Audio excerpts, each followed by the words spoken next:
मैं तो बस एक कोने में खड़ा होकर मूत रहा था। तभी कुछ सैनिकों ने मुझे घसीट कर काल कोठरी में डाल दिया और सीधे मौत की सजा सुना दी। वो तो बस किस्मत खराब थी कि राजकुमारी किंगफेंग ने मुझे मूतते हुए देख लिया था। इसी बात पर राजा को इतना तगड़ा गुस्सा आया कि उसने मुझे जेल में ठूंस दिया और सरहद पर देश निकाला देने का हुक्म सुना दिया। जब मैं पूरी तरह से हताश हो चुका था और सुसाइड करने की सोच रहा था, तभी अचानक मेरे दिमाग में एक नोटिफिकेशन की घंटी बजी। भाई साहब, मेरा किलिंग गॉड सिस्टम एक्टिवेट हो गया था।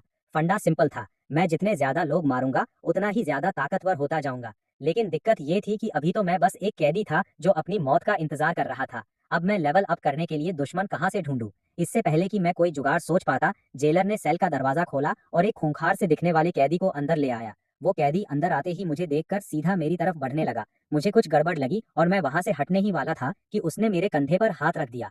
तू ही सू चैंग है ना? तूने मुझे कोई और समझ लिया है क्या? अब नाटक क्यों कर रहा है? तू चाहे राख भी बन जाए, मैं तब भी तुझे पहचान लूंगा। तेरी इतनी हिम्मत कि तूने राजकुमारी किंगफेंग पर नजर डाली, बड़ा जिगरा है तेरा। ये सुनते ही मेरी सिट्टी पिट्टी गुम हो गई। इस बंदे को मेरे बारे में सब कुछ पता था। वो मेरे ही पीछे आया था। तुझे ठिकाने लगाने के लिए किसी ने मोटी रकम दी है। अगली जिंदगी में संभल कर रहियो। इससे पहले कि मैं अपनी बात पूरी कर पाता, उस बंदे ने दर्जनों किलो की भारी भरकम बेड़ियां घुमाई और सीधे मेरे माथे पर दे मारी। मेरी आंखें फटी की फटी रह गईं। अगर वो वार मुझे लग जाता तो भाई मैं तो वही ढेर हो जाता। अपनी जान बचाने के लिए मैं तुरंत एक तरफ घूमा। मेरी बॉडी ने खुद ब खुद रिएक्ट किया और मैं उस हमले से बच गया। वो बेड़ियां दीवार पर इतनी जोर से लगी कि वहां गड्ढा हो गया। सेल के बाकी कैदी आराम से तमाशा देख रहे थे, उन्हें कोई फर्क नहीं पड़ रहा था। मुझे बचते देख वो बंदा बौखला गया और उसने मुझे एक जोरदार लात मारी। मैं टाइम पर बच नहीं पाया और मेरी छाती पर इतनी जोर से लगी कि पूरे शरीर में तेज दर्द होने लगा। अब जब बात जान पर बन आई तो मैंने भी आर पार की लड़ाई लड़ने का फैसला कर लिया।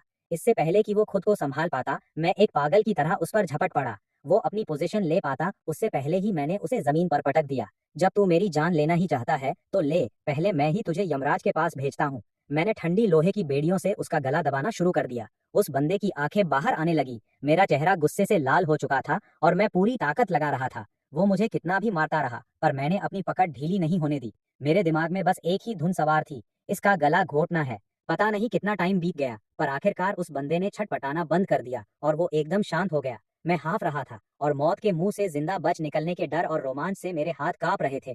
तभी अचानक मेरे दिमाग में एक ठंडी रोबोटिक आवाज गूंजी। बधाई हो होस्ट, आपने एक दुश्मन को मार गिराया है। 1 किल, एट्रीब्यूट पॉइंट्स रिवॉर्ड 0.5। तो भाई, ये थी इस सिस्टम की असली पावर। जब तक कोई मेरे लिए नफरत रखेगा और सिस्टम उसे दुश्मन मानेगा, तब तक उसे मारने पर मुझे एट्रीब्यूट पॉइंट्स मिलेंगे। मैंने तुरंत अपना एट्रीब्यूट पैनल खोला और अपने उन पिद्दी से पॉइंट्स को देखा। बिना कोई टाइम वेस्ट किए मैंने वो पूरे 0.5 पॉइंट्स अपनी फिजिक शारीरिक क्षमता में डाल दिए। अगले ही सेकंड मेरे पूरे शरीर में एक गर्माहट सी दौड़ गई। मेरी जो बची कुची सांसें उखड़ रही थी वो तुरंत नॉर्मल हो गईं और मैं पहले से कहीं ज्यादा एनर्जेटिक फील करने लगा। मैंने फिर से अपना एट्रीब्यूट पैनल देखा। क्या कड़क चीज है यार। एक को मारो और खुद स्ट्रांग हो जाओ। अगर मैंने कुछ और निपटा दिए तो मैं इस जगह का बेताज बादशाह बनकर घूमूंगा। मैंने सेल में बंद बाकी मौत की सजा पाए कैदियों पर नजर दौड़ाई। मेरी नजरें देखते ही सबकी रूह कांप गई और किसी की मुझसे आंखें मिलाने की हिम्मत नहीं हुई। पर मुझे थोड़ा अफसोस भी हुआ। शर्म की बात है कि इन लोगों का मुझे मारने का कोई इरादा नहीं है, इसलिए ये मेरे दुश्मन नहीं है। साला ये सारे एक्सपीरियंस पैक्स एक्सपी ऐसे ही वेस्ट जा रहे हैं। तभी मुझे कॉरिडोर में जेलर के कदमों की आवाज सुनाई दी। मैंने जल्दी से अपने चेहरे से खून पोंछा, दीवार से टेक लगाई और ऐसे बैठ गया जैसे कुछ हुआ ही ना हो। जेलर ने सेल के अंदर झांका, जमीन पर उस बंदे की लाश देखी और बिना कुछ बोले चुपचाप आगे बढ़ गया। अगले कुछ दिन जेल में अजीब सी शांति रही, लेकिन भूख के मारे मेरी जान निकली जा रही थी। फिजिक बढ़ने की वजह से मेरी भूख भी बहुत ज्यादा बढ़ गई थी। दिन में मिलने वाले 2 उबले हुए बन पाव मेरे लिए ऊंट के मुंह में जीरे के बराबर थे। सीधे शब्दों में कहूँ तो उससे कुछ नहीं होने वाला था। मैं रोज भूख से तड़पता, एकदम निढाल हो जाता। कभी कभी तो लगता कि भूख मिटाने के लिए ये चटाई ही चबा जाऊं। भाई साहब, अगर मुझे जल्दी भरपेट खाना नहीं मिला तो मैं सरहद पहुंचने से पहले ही रास्ते में भूख से दम तोड़ दूंगा। अभी मैं भगवान को कोस ही रहा था कि जेलर ने आकर बताया कि हमारे निकलने का टाइम हो गया है। बाकी कैदियों के चेहरे की हवाइयां उड़ी हुई थी क्योंकि उन्हें पता था कि सरहद का रास्ता खतरों से भरा है। लेकिन मेरे चेहरे पर एक अलग ही चमक थी। चलो, फाइनली इस नरक से छुटकारा तो मिला। सरहद पर जितना ज्यादा रायता फैला होगा उतने ही ज्यादा दुश्मन मिलेंगे, जिन्हें मारकर मैं अपना लेवल भी अप कर पाऊंगा और रास्ते में पेट भी भर सकूंगा। हम एक दर्जन कैदियों को एक मोटी लोहे की चेन से आपस में बांध दिया गया था और मेरी फूटी किस्मत कि मुझे सबसे आगे रखा गया। मेरे पीछे लड़खड़ाते हुए कैदियों की एक लंबी लाइन थी जो भूख के मारे पहले ही बेसुध हो रहे थे। मेरा हर एक कदम उठाना भारी पड़ रहा था, जिसकी वजह से पूरी लाइन की स्पीड स्लो हो गई। एस्कॉर्ट टीम का जो लीडर था वो मोटी भौहों और बड़ी बड़ी आंखों वाला एक खूंखार ऑफिसर था। उसने अपना कोड़ा उठाया और मुझे गालियां देना शुरू कर दिया। वो चिल्लाया कि मैं कछुए की तरह क्यों रेंग रहा हूँ।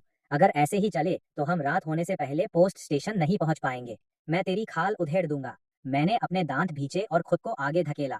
मैं एक ही बार में करीब 100 ली लगभग 50 किलोमीटर पैदल चल गया। दोपहर के वक्त जाकर हमारी टोली एक जंगल के पास आराम करने के लिए रुकी। पहरेदार सैनिक एक साथ बैठकर सूखे मांस के टुकड़े चबा रहे थे। उसकी बढ़िया खुशबू सीधे मेरी नाक से टकराई। हम कैदी बस लाचार होकर उन्हें देखते रहे और अपना थूक घोंटते रहे। सैनिकों को मजे से खाते देख मैंने सोचा, ना रहेगा बांस ना बजेगी बांसुरी, और आंखें बंद करके एक पेड़ के सहारे सुस्ताने लगा। अभी मुझे हल्की सी झपकी आ ही रही थी कि अचानक मुझे जमीन में थोड़ी थरथराहट महसूस हुई। मैंने झटके से अपनी आंखें खोली और इससे पहले कि मैं कुछ समझ पाता, घोड़ों के टापों की तेज आवाज बिल्कुल पास आ चुकी थी। हल्की बख्तरबंद पोशाक पहने 5 घुड़सवार बड़ी तेजी से और आक्रामक अंदाज में जंगल के किनारे आ धमके। उनका लीडर एक दाढ़ी वाला आदमी था। उसकी आंखों में खून सवार था। उसने अपनी तलवार निकाली और हमारी तरफ इशारा करते हुए चिल्लाया, यहाँ का इंचार्ज कौन है? सामने आओ और अपनी मौत का तमाशा देखो। ये देखकर मेरा दिल बैठ गया। ऐसा लग रहा था कि कोई मुझे हरगिज सरहद तक जिंदा नहीं पहुंचने देना चाहता। इससे पहले कि मैं कुछ बोल पाता, मेरी सेल का वो चौकोर चेहरे वाला लड़का भीड़ से बाहर कूदा। उसने सीधा मेरी नाक पर उंगली उठाई और चिल्लाया, यही है वो। मैंने जेल में इसका नाम सुना था। मैंने उस चौकोर चेहरे वाले को घूर कर देखा और मन ही मन उसका नाम नोट कर लिया कि इसे बाद में देखूंगा। वो दाढ़ी वाला आदमी कमनी सी हंसी हंसा और धीरे धीरे मेरी तरफ बढ़ने लगा। अच्छा, तो ये डरपोक है। चल फिर मैं तुझे ऊपर का रास्ता दिखाता हूँ। अपनी बात खत्म करने से पहले ही उसने अपनी बड़ी सी तलवार से मुझ पर जोरदार वार किया। मैं बाकी कैदियों के साथ चेन से बंधा हुआ था, इसलिए भागने या छिपने की कोई जगह नहीं थी। मैंने अपने दांत भींचे और अपने हाथों की लोहे की जंजीरें वार रोकने के लिए आगे कर दी। एक तेज खनक की आवाज हुई, पर अच्छी बात ये रही कि मेरी कलाई नहीं टूटी, उल्टा मेरे हाथों की बेड़ियां ही टूट कर गिर गईं। हम दोनों एक पल के लिए सन्न रह गए, लेकिन मेरा दिमाग उससे तेज चला। जैसे ही वो थोड़ा हिचकिचाया, मैंने तुरंत उसके हाथ से वो बड़ी तलवार छीन ली और एक ऐसा बैकहैंड शॉट मारा कि वो दाढ़ी वाला वही ढेर हो गया। ये नजारा देखकर सबके होश उड़ गए। कोई सोच भी नहीं सकता था कि जो बंदा अभी तक हलाल होने वाली बकरी बना हुआ था, वो अचानक शेर बनकर उठेगा और हमलावरों के लीडर को ही निपटा देगा। तभी मेरे दिमाग में सिस्टम का नोटिफिकेशन गूंजा, डिंग, दुश्मन को मारने पर 0.6 एट्रीब्यूट पॉइंट्स मिलते हैं। बिना कोई देरी किए मैंने वो नए पॉइंट्स भी अपनी कॉन्स्टिट्यूशन, सहन शक्ति, शारीरिक गठन में प्लस कर दिए। अगले ही पल मेरे शरीर में फिर से एक गर्माहट दौड़ी और कई दिनों के सफर की पूरी थकान एक झटके में गायब हो गई। मुझे ऐसा लगा जैसे मेरे अंदर कभी ना खत्म होने वाली ताकत आ गई हो। अब जब मैंने बाकी बचे 4 हमलावरों को देखा तो वो मुझे कोई खतरा नहीं लगे। वो तो मुझे साक्षात चलते फिरते एक्सपीरियंस पॉइंट्स एक्सपी नजर आ रहे थे। जाहिर है अपने लीडर की मौत के बाद भी वो मुझसे डरे नहीं थे। अगले ही पल वो अजीब अजीब आवाजें निकालते हुए मुझ पर टूट पड़े। मैं भी दहाड़ा और पीछे हटने के बजाय अपनी तलवार लहराते हुए उनसे भिड़ गया। 4 के खिलाफ अकेला लड़ते हुए भी मैं रत्ती भर भी कमजोर नहीं पड़ रहा था, बल्कि मेरा जोश और ज्यादा बढ़ता जा रहा था। उन चारों हमलावरों के हाथ सुन्न होने लगे थे और उनकी बाहें कांप रही थी। क्यों बे, खाना नहीं खाया क्या? तुम्हें क्या लगता है इस थकी हुई ताकत से तुम मुझे मार दोगे? मैंने तलवार चलाते हुए उन्हें ताना मारा। उनमें से एक बंदा गुस्से में अपना आपा खो बैठा और उसने एक बहुत बड़ी गलती डिफेंस छोड़ दिया कर दी। मैंने पलक झपकते ही मौके का फायदा उठाया और तलवार के एक ही वार से उसे जमीन पर सुला दिया। लेकिन इस बार मुझे सिस्टम का नोटिफिकेशन नहीं सुनाई दिया। इसका मतलब वो अभी पूरी तरह मरा नहीं था। जैसे ही मैं उसका काम तमाम करने वाला था, तभी मेरे पीछे की झाड़ियों से अचानक सैनिकों की एक टुकड़ी बाहर निकल आई। उनका लीडर वही मोटी भौहों वाला ऑफिसर था। उसने चिल्लाकर कहा, कौन चोर उचक्का है जो सैनिकों पर हाथ उठाने की जरूरत कर रहा है? ये देखकर बाकी बचे 3 हमलावर समझ गए कि अब पासा पलट चुका है और वो दुम दबाकर घने जंगल की तरफ भाग निकले। मैंने मन ही मन इन सैनिकों को खूब गालियां दी। साले एकदम गलत टाइम पर टपक पड़े। मेरे सारे एट्रीब्यूट पॉइंट्स डराकर भगा दिए। खैर, मैंने फुर्ती से जमीन पर पड़े उस अधमरे बंदे पर एक आखिरी और तगड़ा वार किया और उसे हमेशा के लिए शांत कर दिया। ये जो 0.2 पॉइंट मिला है, इसे इमरजेंसी के लिए बचा कर रखता हूँ। तुमने जो किया उसकी यही सजा थी। अगर वो नहीं मरता तो मेरी जान चली जाती। तुम्हें किस बात का सबूत चाहिए? कौन है वो लोग? सरकारी अफसर? मैं खुद भी उलझन में हूँ। क्यों ना तुम खुद नीचे जाकर उनसे पूछ लो। उस मोटी भौहों वाले ऑफिसर ने मुझे बड़ी गहरी नजरों से देखा, लेकिन आखिरकार उसने आगे कोई सवाल नहीं किया। उसने बस अपने आदमियों से कहकर मेरी हथकड़ियां बदल कर नया जोड़ा लगवा दिया। असल में वो छिपकर ये सारा तमाशा देख रहा था। शायद वो भी हैरान था कि जो मौत की सजा पाया कैदी कई दिनों से भूखा है, उसके अंदर एक ट्रेंड शिकारी हमलावर से लोहा लेने की इतनी ताकत कहाँ से आ गई। उस रात हमें रास्ते की एक सराय ढाबे वाले इन के अस्थाई सेल में बंद कर दिया गया।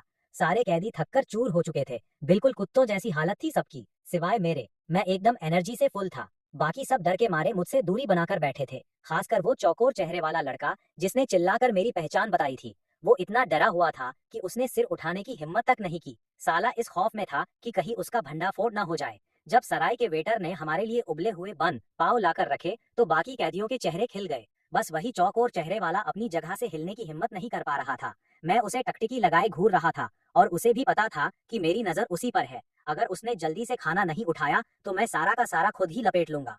जब सराय के मालिक ने टोक कर कहा तो वो चौकोर चेहरे वाला भूख के मारे मजबूर होकर बाजरे की रोटी उठाने के लिए बढ़ा। तभी मैं भी खड़ा हो गया। उसके चेहरे पर साक्षात मौत का डर दिख रहा था। तू बहुत आगे बढ़ रहा है। जब तूने मेरे साथ गद्दारी की थी तब तू ज्यादा आगे नहीं बढ़ रहा था क्या? मैंने अपनी हथकड़ियां घुमाई और पूरी ताकत से उसके ऊपर दे मारी। वो चौकोर चेहरे वाला चीख चीख कर सराय के मालिक से मदद की भीख मांगने लगा, लेकिन मालिक ने हमारी तरफ देखा तक नहीं और बिना पीछे मुड़े चुपचाप निकल गया। वो चौकोर चेहरे वाला लड़का उसी पल पूरी तरह निराश हो गया। उसकी आंखों का खौफ धीरे धीरे पागलपन में बदलने लगा। उसने सोच लिया कि जब मरना ही है तो क्यों ना हाथ पैर मारकर मरा जाए। वो जैसे ही आगे झपटा, मैंने उसे एक ही बार में नीचे पटक दिया। वो कैदी दूर जाकर गिरा। 1 किल रजिस्टर हो गया। इनाम में मिले 0.1 एट्रीब्यूट पॉइंट्स। अब बचे हुए एट्रीब्यूट पॉइंट्स 0.3 थे, सिर्फ 0.1 पॉइंट मिले। खैर, उस रात आगे कुछ नहीं हुआ। अगली सुबह सराय का मालिक टाइम पर खाना लेकर आ गया। अजीब बात ये थी कि इस बार किसी की भी मुझे छूने की हिम्मत नहीं हुई। सारे कैदी बड़ी उम्मीदों से मुझे ही ताक रहे थे। तभी एक मौत की सजा पाया कैदी रीढ़ की हड्डी झुकाकर और चमचागिरी वाली हंसी हंसते हुए मेरे पास आया। हुजूर, पहले आप शुरू करो। मैं थोड़ा हैरान हुआ, फिर तंज कसते हुए बोला, अगर तुम नहीं खाओगे तो तुम भी भूखे मरोगे। अगर कोई हमें जिगरा दे भी दे तब भी हमारी खाने की हिम्मत नहीं होगी। मैंने ज्यादा नौटंकी नहीं की और सीधे 2 बन उठाए और उन्हें फटाफट गपागप खा गया। तभी वो मोटी भौहों वाला ऑफिसर चेकिंग के लिए वहां आया और उसकी नजर सीधे जमीन पर पड़ी उस चौकोर चेहरे वाले की लाश पर गई। ये किसने किया? सेल के अंदर से किसी ने कोई जवाब नहीं दिया। बस मैं अकेला मजे से खा रहा था। उस मोटी भौहों वाले ऑफिसर ने मेरी तरफ नीचे देखते हुए पूछा, अरे भाई, ये कैसे मरा? मैं तो घोड़े बेचकर सो रहा था, मुझे क्या पता। तो फिर तेरी हथकड़ियों पर ये खून कैसे आया, जरा ये समझाएगा? मैंने ऊपर देखा और सच में हथकड़ियों पर खून के ताजे धब्बे लगे हुए थे। और ये तो बिल्कुल नई हथकड़ियां थी जो कल ही बदली गई थी। एक पल के लिए तो मुझे खुद समझ नहीं आया कि ये खून के दाग कहाँ से आए। ये वाकई अजीब था। साला, मेरी हथकड़ियों पर खून आया कैसे? साहब, क्या आप इन्हें बदल कर नहीं दे सकते हैं? मैंने मन ही मन सोचा, मेरे साथ मजाक करना बंद करो और सीधे सीधे सच बताओ, तुम क्या फालतू बातें कर रहे हो? हम सब यहाँ अपनी जान हथेली पर लेकर चल रहे हैं। रास्ते में कैदियों का मरना तो आम बात है, क्या पता किसी दिन मैं भी उनमें से एक बन जाऊं। क्यों साहब? वो मोटी भौहों वाला ऑफिसर मुझे बड़ी गौर से घूर रहा था, जैसे मेरे चेहरे से कोई सच उगलवाना चाहता हो। मुझे उसके चेहरे पर कुछ अजीब लगा, लेकिन उसने बस एक ठंडी हुंकार भरी, कुछ नहीं कहा और मुड़कर चला गया। इस तरह हमारा ग्रुप फिर से सरहद के सफर पर निकल पड़ा। कल वाला बूस्ट खत्म हो चुका था और पेट में खाना भी बहुत कम था, जिसकी वजह से मेरे कदम अब काफी भारी होने लगे थे। अगर मैं सबसे आगे होकर स्लो चलूंगा तो पूरी की पूरी लाइन ही स्लो हो जाएगी। घोड़े पर बैठे उस मोटी भौहों वाले ऑफिसर ने मुझ पर चिल्लाते हुए कहा, जल्दी पैर बढ़ा, कल वाली हेकड़ी कहाँ गायब हो गई तेरी? मैंने अपने होंठ भींजे, अपने गुस्से को अंदर ही दबाया और अपनी स्पीड बढ़ाई। जैसा कि कहते हैं, जिसका खाए टिकड़ा उसका गाए गीत। जब किसी के नीचे दबे हो तो सिर झुकाना ही पड़ता है। जब सूरज बिल्कुल सिर पर आ गया तो हमारी टोली एक छोटी सी नदी के पास आराम करने रुकी। सारे कैदी निढाल होकर जमीन पर ढेर हो गए। मैं बस अपने पैरों की मालिश करने के लिए बैठा ही था कि उस मोटी भौहों वाले ऑफिसर ने एक पानी की बाल्टी मेरे सीने से टिका दी। जा, पानी लेकर आ, सबको प्यास लगी है। साहब, आप इस हालत में काम कैसे करवा सकते हो? इसके बंधन खोलो। ऑफिसर के हुक्म देते ही सैनिक तुरंत आगे बढ़े और मेरी जंजीरें खोल दी, लेकिन उसने खास तौर पर 2 बंदे मेरे पीछे लगा दिए ताकि वो मुझ पर कड़ी नजर रख सके, कहीं मैं कोई चालाकी न कर बैठूं। मैं बाल्टी उठाकर नदी के किनारे चला गया। मैं जैसे ही पानी लेकर वापस आया, वो मौत की सजा पाए कैदी भूखे भेड़ियों की तरह मुझ पर झपट पड़े और पानी छीनने की कोशिश करने लगे। अभी मैं ठीक से सांस भी नहीं ले पाया था कि उस मोटी भौहों वाले ऑफिसर ने फिर से मेरा रास्ता रोक लिया। जा, नदी से कुछ मछलियां पकड़ कर ला। तुझे दिख नहीं रहा कि भाई लोग भूखे हैं? सॉरी बॉस, अगर खानी है तो खुद जाकर पकड़ लो। तेरी इतनी हिम्मत की तू हुक्म टाल रहा है। माहौल में तुरंत बर्फ जम गई, सन्नाटा छा गया। उस ऑफिसर का हाथ उसकी तलवार की मूंछ पर टिक गया था। मैं भी पीछे नहीं हटा और उसे वैसी ही खूंखार नजरों से घूरने लगा। पहले पानी लाओ, फिर मछली पकड़ो। क्या बाद में मुझे तुम्हारे तलवे भी चाटने पड़ेंगे? तुम लोग आग जलाओ और मुझे खाना खिलाओ। मैं एक मौत की सजा पाया कैदी हूँ, तुम्हारा गुलाम नहीं। बात अब आर पार की होने ही वाली थी। तभी हमारी सेल का एक कुबड़ निकला हुआ बूढ़ा आदमी चमचागिरी वाले एक्सप्रेशन के साथ मेरे पास आया।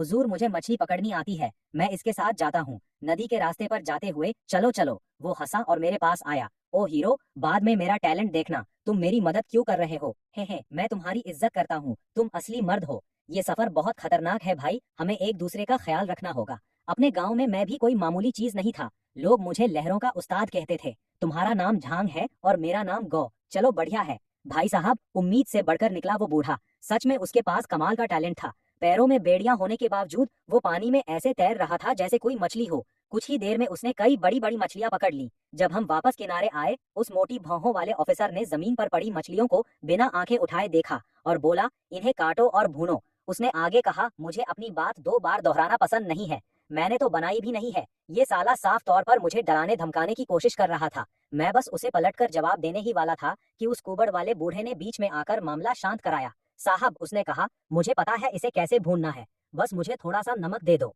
उस ऑफिसर ने मुझे एक ठंडी नजर से देखा, अपने आदमी से कहकर कुबड़ वाले की तरफ नमक की एक छोटी थैली फिकवाई और मुड़कर चला गया। मैं वहीं जमीन पर धप से बैठ गया और सोचने लगा कि साले से अपना बदला तो मैं जल्दी या देर से लेकर ही रहूंगा। वो कुबड़ वाला बूढ़ा बड़ी सफाई से मछली को साफ करके भून रहा था और साथ ही साथ मुझसे फुसफुसाकर बोला, दिल पर मत लो हुजूर, सरकारी सिस्टम से तुम नहीं लड़ सकते, बस थोड़ा बर्दाश्त कर लो। वैसे तुम्हें लहरों का उस्ताद क्यों कहते हैं? अच्छा होता कि तुम अपना नाम बदलकर छुपा रुस्तम कछुआ रख लेते, वो भी बुरा नाम नहीं है। उसकी बात सुनकर मैं एकदम अवाक निष्बद्ध रह गया। मैंने जिंदगी में पहली बार कोई ऐसा बंदा देखा था जो खुद ही कमीना दब्बू बनने को तैयार था।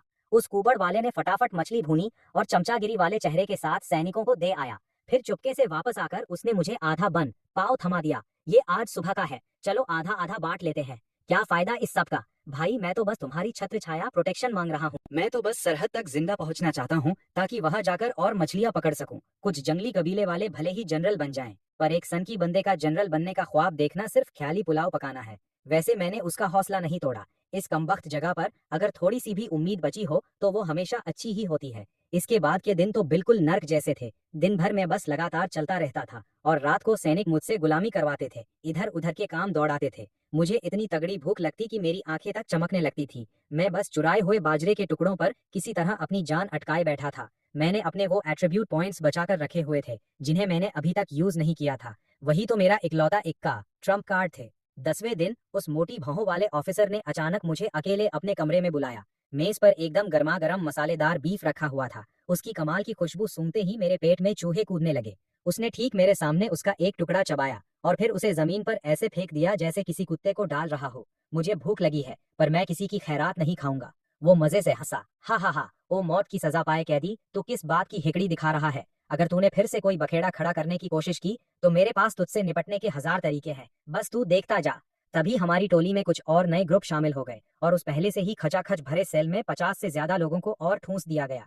मैं इतना ज्यादा थक चुका था कि मुझे लगा जैसे मेरी बॉडी का एक एक पुर्जा अलग हो जाएगा। मैं बस अभी बैठा ही था कि उस कुबड़ वाले बूढ़े टावर डेमन ने 2 उबले हुए बन निकाले और मेरी तरफ बढ़ाए। मैं उन्हें पकड़ने के लिए हाथ आगे बढ़ाने ही वाला था कि एक गंदे से हाथ ने उन्हें बीच में ही झपट लिया। वो एक काना, एक आंख वाला आदमी था जिसने ठीक मेरे सामने वो बन चबाए और खाकर बिल्कुल चौड़ में आकर कमीनी हंसी हंसने लगा। चलो बढ़िया है, इसे अपनी तरफ से अपने दादा का टैक्स समझो। मेरे कुबड़ वाले साथी ने उन्हें वापस छीनने की कोशिश की, पर उस काने ने उससे लात मारकर दूर गिरा दिया। मैं इन सैनिकों की दादागिरी तो बर्दाश्त कर लूंगा, पर साले ओ चूतिए, तेरी इतनी हिम्मत कि तू मेरे सिर पर चढ़ेगा? अब क्या ताक रहा है? मैंने दर्जनों लोगों की जानें ली हैं, तुझे मुझसे डर नहीं लगता क्या? तुझे क्या लगता है तू कोई बहुत बड़ा तोप है, ओ कातिल? गुस्से में बौखलाकर उस काने ने सीधे मेरे मुंह पर घूंसा तान दिया। मैं पीछे नहीं हटा, मैंने सीधे उसके घूंसे से अपना घूंसा टकराया और अपना हाथ घुमा दिया। सेल में एक तेज हड्डी टूटने की चटक की आवाज गूंज उठी। उस काने का हाथ एकदम ढीला पड़ गया, उसका पूरा हाथ किसी काम का नहीं रहा। इसी हाथ से तूने दर्जनों लोग मारे थे ना साले, तो खुद अपनी मौत को दावत दे रहा है। मैं फुर्ती से एक तरफ हटा और सीधे उसके हाथ के निचले हिस्से पर एक तगड़ा शॉट मारा। एक और तेज चटक की आवाज हुई और उसका हाथ 2 टुकड़ों में टूट गया। वो काना डॉन जमीन पर ढेर हो गया और खौफ के मारे पीछे खिसकने लगा। उसकी कुछ देर पहले वाली पूरी हेकड़ी हवा हो चुकी थी। मैं धीरे धीरे उसके पास बढ़ा। मेरी नजरें एकदम खूंखार थी जब मैंने उसे घूरा। तो ये है वो कातिल जिसके हाथों पर दर्जनों लोगों का खून है? साले की हड्डियां तो बड़ी कमजोर निकली, मैंने मन ही मन सोचा। दोनों हाथ टूट जाने के उस असहनीय दर्द से काने का चेहरा बुरी तरह मरोड़ खा रहा था। मैंने बिना किसी एक्सप्रेशन के लोहे की वो छोटी रॉड उठाई और उसे अपने हाथ में तौलने लगा। मेरी नजरें उसके पूरे शरीर पर घूम रही थी, जैसे मैं चोट मारने के लिए कोई सही जगह ढूंढ रहा हूँ। वो काना पूरी तरह टूट गया और रोने लगा। हुजूर, मैंने ये सब झूठ बोला था, मैं कोई कातिल वातिल नहीं हूँ। वो दर्जनों लोगों को मारने वाली कहानी भी एकदम फर्जी है, कसम से ये सच है। मैं तो बस एक कसाई का चेला हूँ जो सुअर काटता था। मुझसे गलती से मेरे उस्ताद को छुरा लग गया था और वो मर गए, इसी चक्कर में मैं यहाँ अंदर हूँ। सच में मेरी किसी को मारने की औकात नहीं है। अब तूने ये जानबूझकर किया था या गलती से, ये चेक करने का मेरे पास एक तरीका है। सुन, अगर मैं ये कर सकता हूँ तो फंडा सिंपल है, सीधे नीचे यमराज के पास जा और खुद अपने उस्ताद से पूछ ले। वो काना एक पल के लिए सन्न रह गया, फिर गुस्से में दहाड़ा, तू मेरे मजे ले रहा है? इस जेल में सड़कर जीने से तो अच्छा है कि मैं मर जाऊं। इसके बाद सेल में फिर से सन्नाटा छा गया। अब सबकी नजरें मेरे लिए पूरी तरह बदल चुकी थीं। ये एक पागल इंसान का खौफ था। उस कुबड़ वाले बूढ़े के चेहरे पर भी साफ डर और अजीब से मिक्स एक्सप्रेशन दिख रहे थे। उसने मुझे कभी इतना बेरहम होते नहीं देखा था। मैं वापस कोने में जाकर बैठ गया और आराम से बोला, तुम्हें क्या लगता है मैंने ज्यादा कर दिया? बॉस, एक को निपटाओगे तो बाकी 100 सीधे रहेंगे, फिर किसी की हमारे मुंह लगने की हिम्मत नहीं होगी। पर असलियत ये थी कि मैं बस उसे मारना चाहता था। मैंने इतना कुछ नहीं सोचा था। वो कुबड़ वाला बूढ़ा चुप रहा। सिर्फ मैं जानता था कि असली बात क्या थी। अंदर जो गुस्सा बहुत टाइम से दबा रखा था, उसे बाहर निकलने के लिए कोई रास्ता तो चाहिए था। मैंने अपने एट्रीब्यूट पैनल पर नजर डाली। कॉन्स्टिट्यूशन 2.3 था और बचे हुए अलॉट करने वाले पॉइंट्स 0.3 थे। ये 0.1 पॉइंट भले ही छोटा था, पर इसने आखिरकार मुझे अपना गुस्सा शांत करने का मौका दे दिया था। अगली सुबह वो मोटी भौहों वाला ऑफिसर सेल की चेकिंग के लिए आया। वो जैसे ही अंदर घुसा, उसने देखा कि वो काना आदमी मर चुका है। उसका चेहरा, उसके एक्सप्रेशन एकदम गंभीर हो गए, पर उसने कुछ कहा नहीं, यहाँ तक कि नाश्ते के लिए भी नहीं पूछा और सीधे सबको निकलने का ऑर्डर दे दिया। पूरी टोली चुपचाप मार्च कर रही थी। इस वक्त किसी की भी उसे उकसाने की हिम्मत नहीं थी। भले ही मुझे भूख लग रही थी, पर सिस्टम के बूस्ट की वजह से मैं काफी तेज चल पा रहा था। दोपहर के वक्त हमारी टोली एक पहाड़ी घाटी में आराम करने के लिए रुकी। वहाँ पहाड़ पर जंगली नाशपाती पेड़ फलों से लदे हुए थे। भले ही वो पूरी तरह पके नहीं थे, पर उन हरी नाशपाती की कच्ची सी खुशबू ने सबकी भूख चमका दी थी। वो देखने में ही कितने रसीले और ताजे लग रहे थे। किसी ने हिम्मत जुटाई और जाकर उस मोटी भौहों वाले ऑफिसर से पूछ लिया। उम्मीद के उलट उस चलते फिरते जल्लाद ने हाँ में सिर हिला दिया। परमिशन मिलते ही वो मौत की सजा पाए कैदी पागलों की तरह आगे झपटे। कोई फल तोड़ रहा था तो कोई सीधे मुंह में ठूस रहा था। देखते ही देखते मेरे और उस कुबड़ वाले बूढ़े को छोड़कर बाकी सब पहाड़ पर चढ़ चुके थे। ये देखकर वो कुबड़ वाला बूढ़ा बड़ा बेचैन हो रहा था। बॉस, उस साले को देखो, आधा खा रहा है और आधा फेंक रहा है, कितनी बर्बादी कर रहा है, वो चिल्लाया। जाना है तो तू भी जाना साले कमीने, उस नाशपाती का पीछा छोड़। उस पहाड़ी रास्ते पर अब सिर्फ मैं और वो मोटी भौहों वाला ऑफिसर ही बचे थे। हमारी आंखें आपस में टकराईं और ऐसा लगा जैसे हवा वहीं थम गई हो। आखिरकार वो खड़ा हुआ और मेरी तरफ बढ़ने लगा। कल रात उस बंदे को तूने ही मारा था, यही तेरा असली सच है। उसने मेरा बाजरे का टुकड़ा चुराया था। ये सब फालतू की बकवास है। तेरी इतनी हिम्मत कि तू मुझसे पंगा ले? तू तो पैदा ही मारने के लिए हुआ है। बिल्कुल सही, हा हा हा। जब तुझे मारने का इतना ही शौक है तो मैं तुझे हर हाल में सरहद तक जिंदा पहुंचा कर रहूंगा। सबको मार डालो, अपनी बात साफ साफ कहो। टाइगर माइट कैंप ही तेरी कब्रगाह बनेगा। Tiger might camp? साला, ये टाइगर माइट कैंप कौन सी जगह है? मैं अभी अपने दिमाग में टाइगर माइट कैंप के बारे में याद करने की कोशिश ही कर रहा था कि तभी उस मोटी भौहों वाले ने पहाड़ की तरफ एक तेज सीटी बजाई। इसके तुरंत बाद पहाड़ पर चढ़े सैनिक और कैदी नीचे उतरने लगे। जब सब लोग इकट्ठे हो गए तो उस मोटी भौहों वाले ऑफिसर ने देश निकाला टीम को आगे बढ़ने का हुक्म दिया। वो कैदी नाशपाती खाकर अब काफी हल्का महसूस कर रहे थे और आराम से चल रहे थे। वो कुबड़ वाला बूढ़ा डकार मारता हुआ मेरे पास आया। सॉरी बॉस, मैं आपके लिए नाशपाती नहीं ला पाया। ओ पुराने चावल उस्ताद, क्या आपने कभी नारुतो या उस नर्क जैसी जगह का नाम सुना है? तुम उसके बारे में क्यों पूछ रहे हो? भाई, वो मौत की सजा पाए कैदियों के लिए साक्षात नर्क का महल है। जो भी वहां जाता है कभी जिंदा वापस नहीं आता।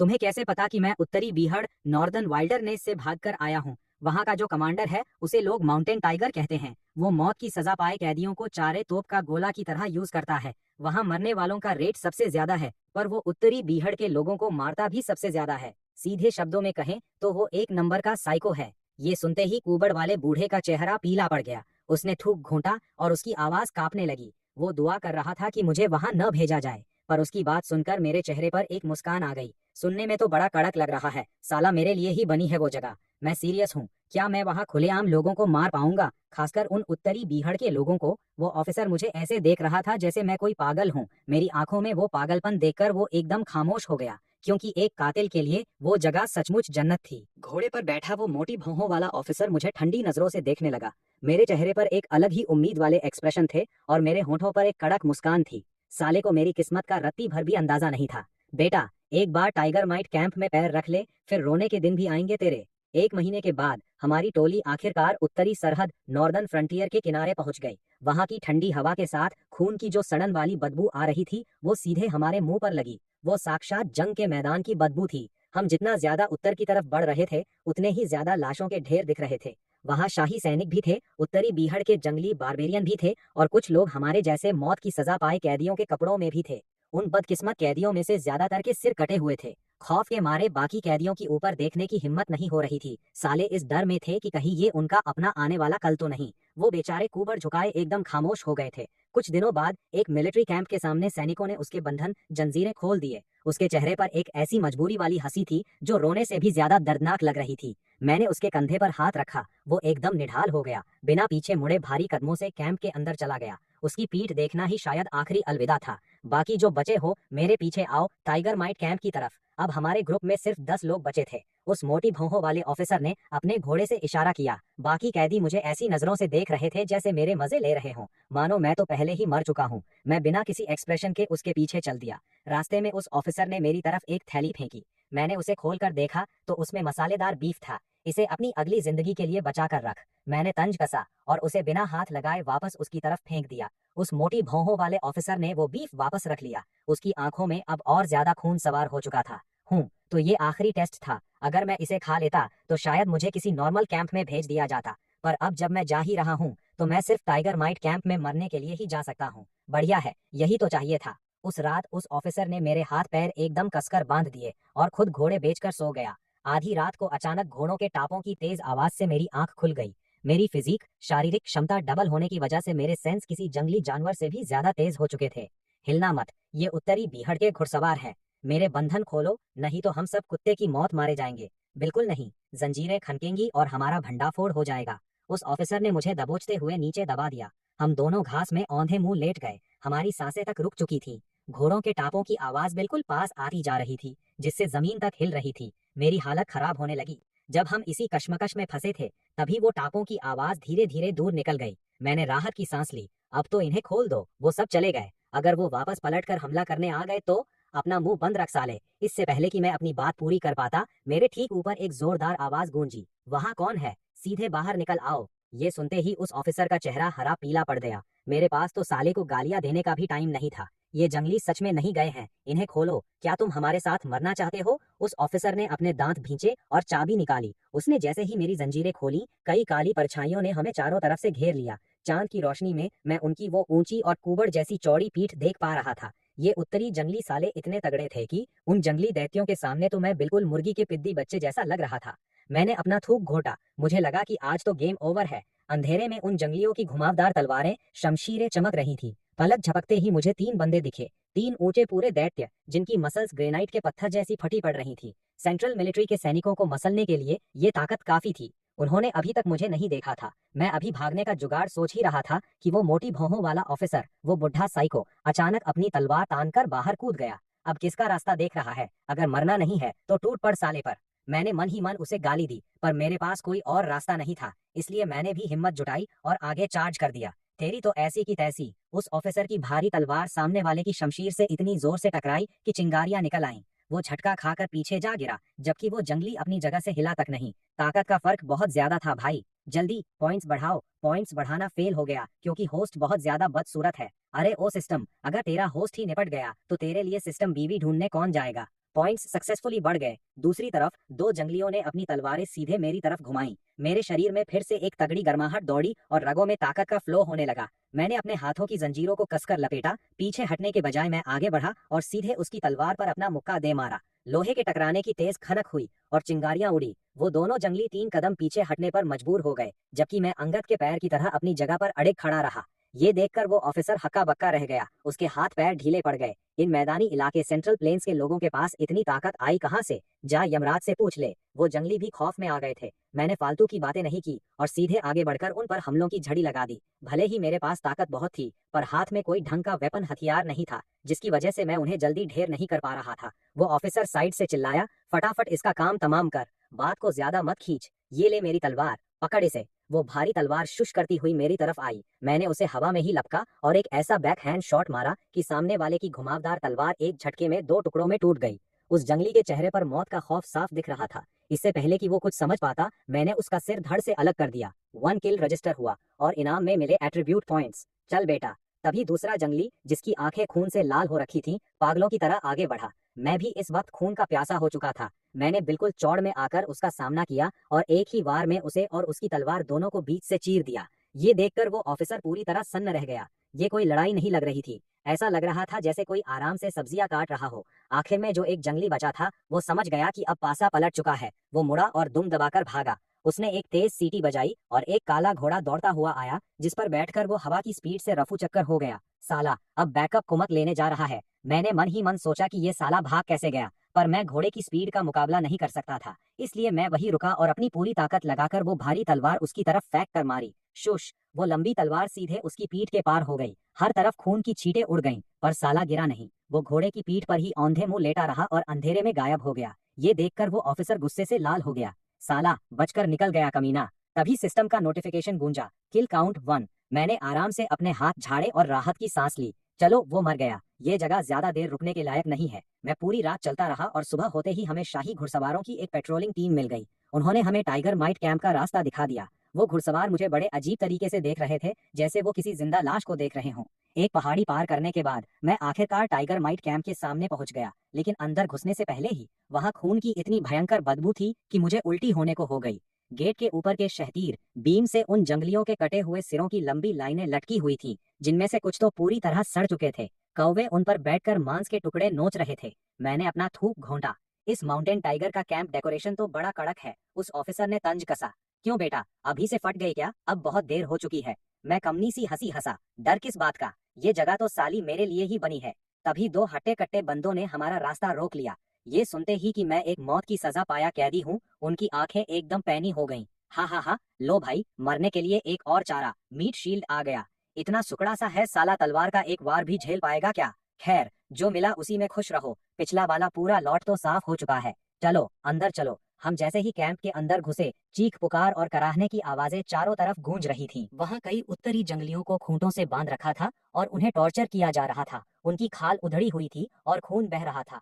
उस मोटी भौहों वाले ऑफिसर ने मुझे एक सैनिक के हवाले किया और खुद वहां से निकल गया।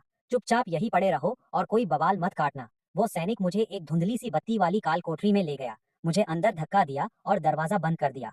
सेल के अंदर एकदम घाप अंधेरा था। मैंने जैसे ही एक कदम बढ़ाया, मेरा पैर किसी चीज से टकराया और मैं लड़खड़ा गया। जब मैंने नीचे झुककर देखा तो वहां एक लाश पड़ी थी जो पहले ही अकड़ चुकी थी। तभी मैं सोचूं कि वो लोग बाहर ऐसा क्यों बोल रहे थे, तो साला ये वो जगह है जहां पिछले वाले ढेर हुए थे। वो सैनिक गालियां बकता हुआ वापस आया। लाश को घसीट कर से बाहर ले जाने के बाद वहां फिर से वही घुप अंधेरा छा गया। दीवार से टेक लगाकर मैंने मन ही मन सोचा, ये जगह वाकई अपने नाम के मुताबिक ही है। साला यहाँ के सेलों में भी अपनी खुद की लाशें पड़ी रहती है। मैं इतना थका हुआ था कि सोचते सोचते ही मुझे नींद आ गई। अभी मैं आधी नींद में ही था कि अचानक मुझे सेल का दरवाजा खुलने की आवाज आई और देखा तो वो मोटी भौहों वाला ऑफिसर दरवाजे पर खड़ा था। कोई पछतावा है? मैंने अपनी आंखें मली। मुझे समझ नहीं आया कि साला ये ऑफिसर मुझसे ऐसा क्यों पूछ रहा है। उसका मतलब क्या था? कोई पछतावा नहीं है। उसने हाँ में सिर हिलाया, आगे कुछ नहीं बोला और मुड़कर जाने लगा। सुनो तो, तुमने मुझे रास्ते में ही क्यों नहीं निपटा दिया? भाई मैं तुझे क्यों मारूं? क्या कोई मुझे जान से मारने की कोशिश नहीं कर रहा था? तू जानना चाहता है वो कौन है?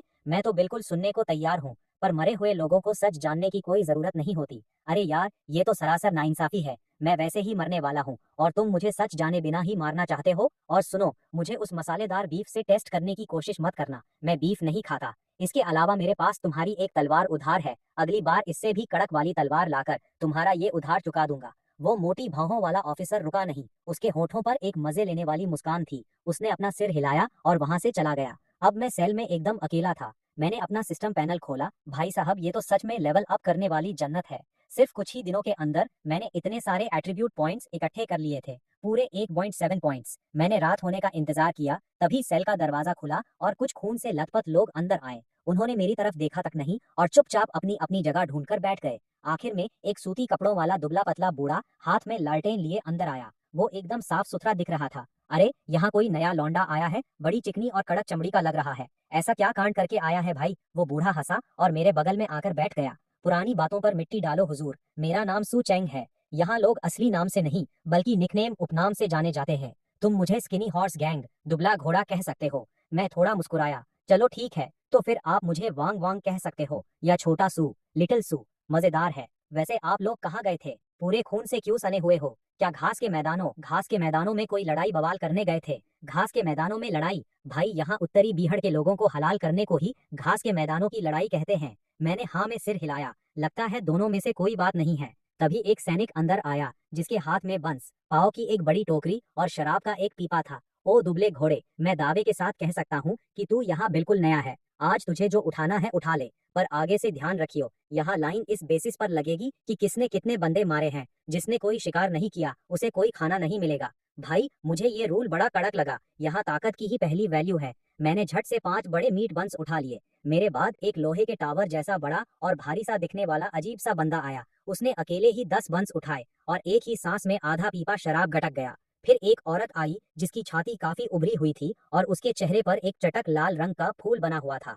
उसने उन 2 बंस की तरफ बड़ी हिकारत नफरत से देखा, शराब के पीपे को ताका और साइड हो गई। उस दुबले घोड़े ने मजे लेते हुए टोका, ओ बटरफ्लाई सिस्टर, तितली दीदी, थोड़ा ज्यादा खा लो, नहीं तो बॉडी को पूरा न्यूट्रिशन कैसे मिलेगा।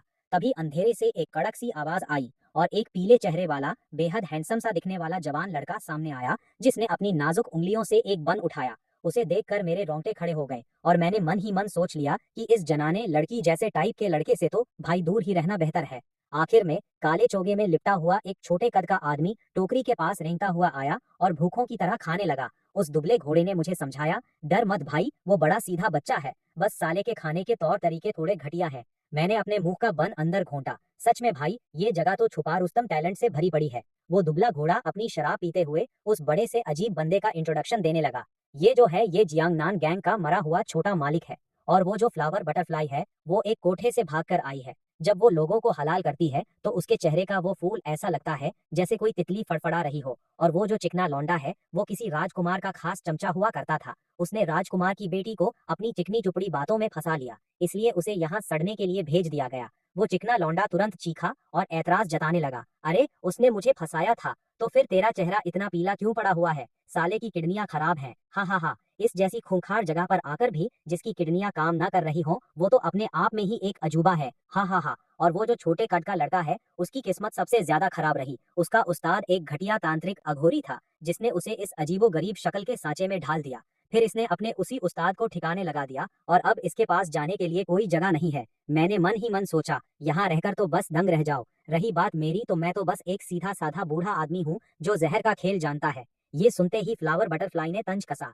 उस 5 पॉइजन्स ओल्ड घोस्ट, 5 जहरों का बूढ़ा भूत ने खुद को एक सीधा साधा बूढ़ा कहा जो अपने आप में ही एक बड़ा जोक था। उस चिकने लौंडे ने जलती पर तेल छिड़कते हुए कहा, भाई इस बुढ़े से दूर ही रहना, नहीं तो ये कब तुझे जहर दे देगा पता भी नहीं चलेगा। मैं तो एकदम हैरान रह गया। साला, मुझे पता ही नहीं था कि मेरे बगल में ही ऐसा खतरनाक उस्ताद बैठा हुआ है। उस दुबले घोड़े ने मजे लेते हुए हंसकर पूछा, अरे इन लोगों की बकवास पर कान मत धरो। वैसे ये जो नया लौंडा अंदर आया है, पक्का इसकी मर्दानगी को राजकुमारी किंगफेंग ने मूतते हुए देख लिया था, है ना? ये सुनते ही दुबले घोड़े के मुंह से शराब का कुल्ला बाहर आ गया।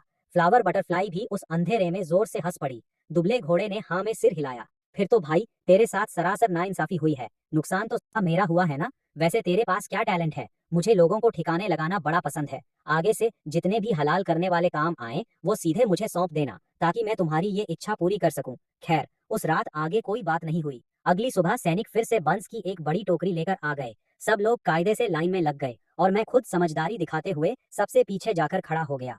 उस दुबले आदमी ने मुझे 5 बंस थमा दिए जो उस छोटे बच्चे ने मेरे लिए बचा कर रखे थे।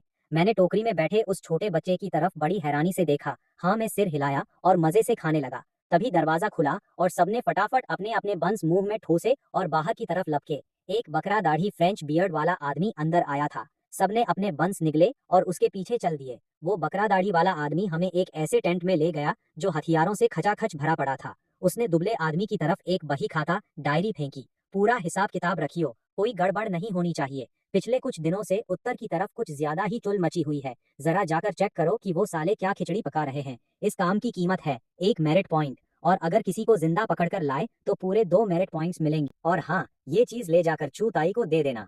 अपनी बात खत्म करके वो बकरा दाढ़ी वाला वहां से रफू चक्कर हो गया।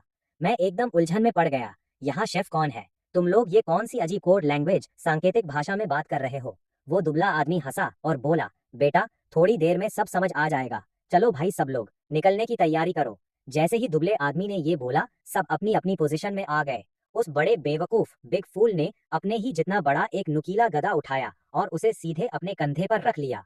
ये देखकर मेरे तो होश ही उड़ गए। वो नुकीला गदा कम से कम कई 100 पाउंड का रहा होगा। उस साले के अंदर सच में बहुत ज्यादा जुनूनी ताकत थी। वहीं दूसरी तरफ उस किडनी खराब चिकने लौंडे ने एक काले रंग की लोहे की रॉड उठाई। जब मैंने उसे उस लोहे की रॉड को ऐसे सहलाते हुए देखा तो कसम से मेरे पूरे बदन में रोंगटे खड़े हो गए। उस बटरफ्लाई गर्ल ने एक लंबा कोड़ा उठाया जिसके नुकीले कांटे एकदम सीधे खड़े थे, जिसे देखकर मैंने सिर्फ अपना सिर पीट लिया।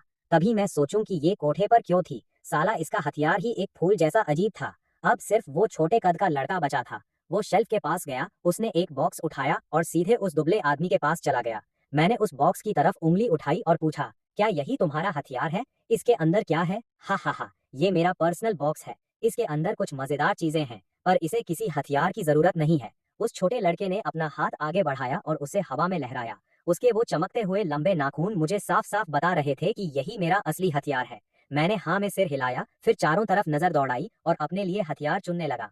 तभी मेरी नजर सीधे एक बड़ी तलवार पर पड़ी। वो भारी तलवार हूबहू वैसी ही दिख रही थी जैसी उस मोटी भौहों वाले ऑफिसर ने रास्ते में खो दी थी। मैंने उसे उठाया और बड़ी गौर से चेक किया और मेरा शक अब यकीन में बदलने लगा था। साला, दो तलवारें इतनी हूबहू एक जैसी कैसे हो सकती है? पसंद आई क्या? ये कल ही शेल्फ पर रखी गई है। मैंने पूरी बात समझते हुए एक नजर मारी और बोला, भाई हमारा मिलना तो पहले से ही सेट था। मैंने पूछा, ये तलवार आई कहाँ से? ये कल इसे मिली थी। उस दुबले आदमी ने छोटे कद वाले लड़के की तरफ इशारा किया। मैं सारा सीन समझ गया। ये पक्का वही तलवार थी जो वो मोटी भौहों वाला ऑफिसर दर्रे में एंट्री करते हुए खो बैठा था। मैंने कभी नहीं सोचा था कि इतने टाइम बाद ये घूम फिरकर वापस मेरे पास ही आ जाएगी। साला, किस्मत का खेल भी बड़ा कमाल का है। मैंने उस भारी तलवार को अपने कंधे पर टिका लिया। बाकी लोगों ने भी अपने अपने वेपन चुन लिए थे और फिर सब लोग टेंट से बाहर आ गए। टेंट के बाहर मैदान में एक गंजा आदमी खड़ा था। उसके ठीक पीछे एकदम टिप टॉप और रौबदार टाइगर गार्ड्स की एक टुकड़ी तैनात थी। सबको बाहर आते देख उस गंजे ने अपने पीछे खड़े टाइगर गार्ड्स को इशारा किया और आगे बढ़ा।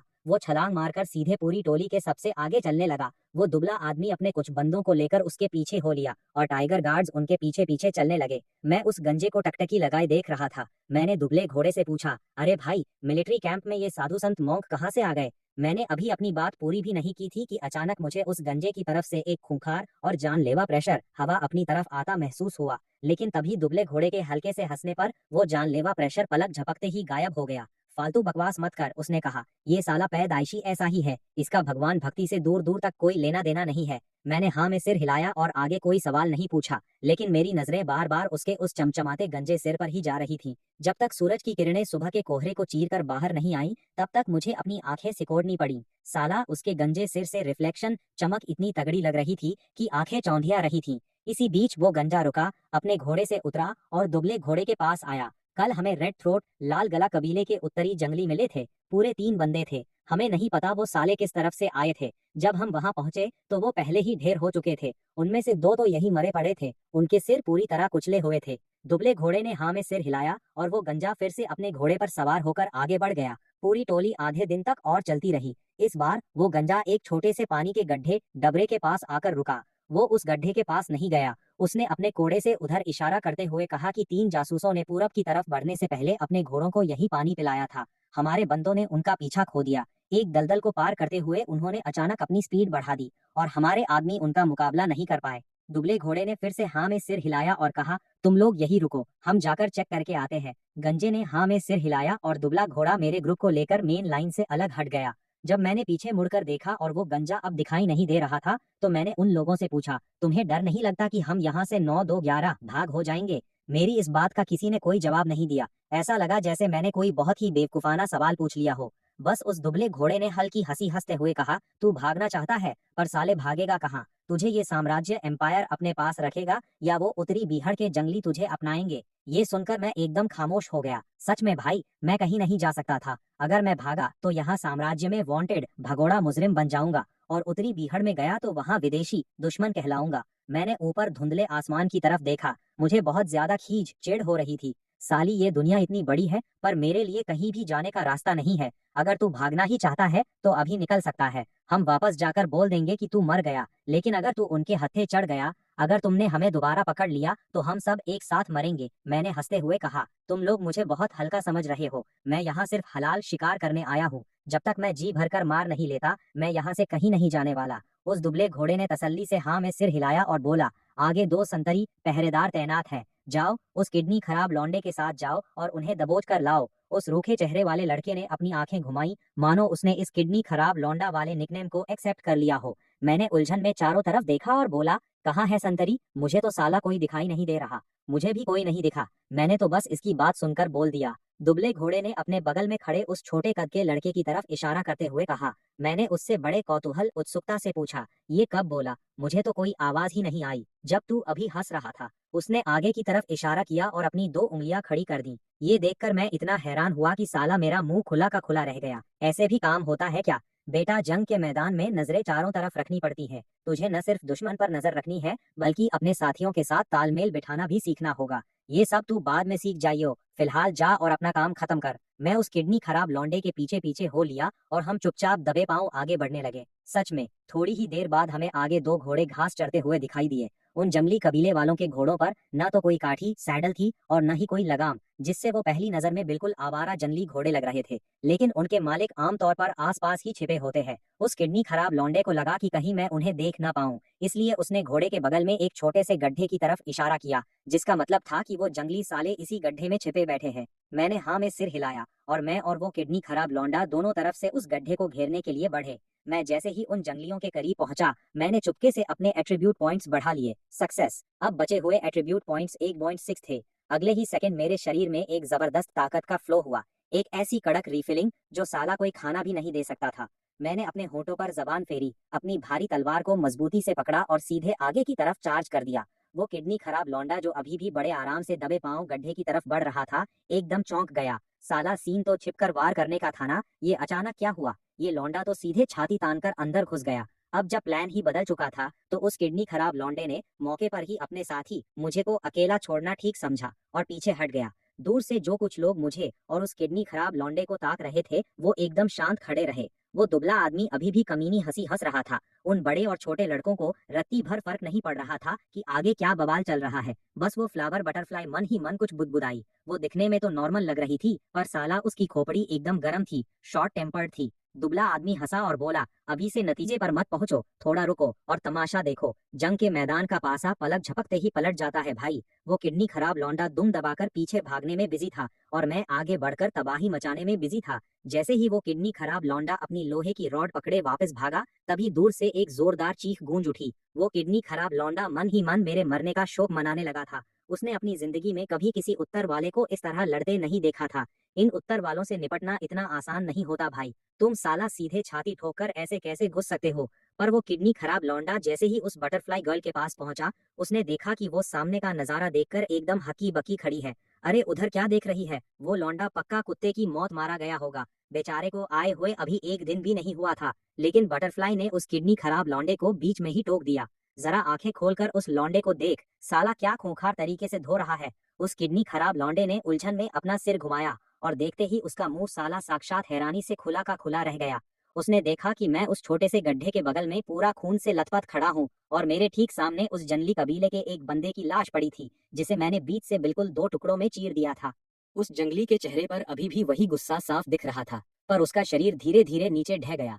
मैंने अपने चेहरे से खून पोंछा, तभी अचानक मेरे पीछे से एक परछाई तेजी से झपटी। वो परछाई जंगली कबीले का दूसरा बंदा था। साला ये जंगली मुझ पर हमला करने के बजाय सीधे अपने घोड़े की तरफ भागा। उसका इरादा साफ था कि वो यहाँ से दुम दबाकर भागना चाहता था।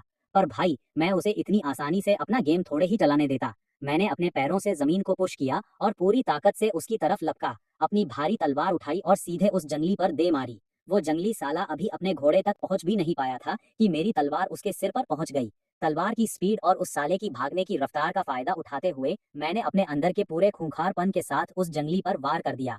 एक हल्की सी थुड़ की आवाज आई और वो जंगली अपने घोड़े समेत बिल्कुल बीच से 2 टुकड़ों में कट गया। तभी दिमाग में सिस्टम के नोटिफिकेशन खनकने लगे।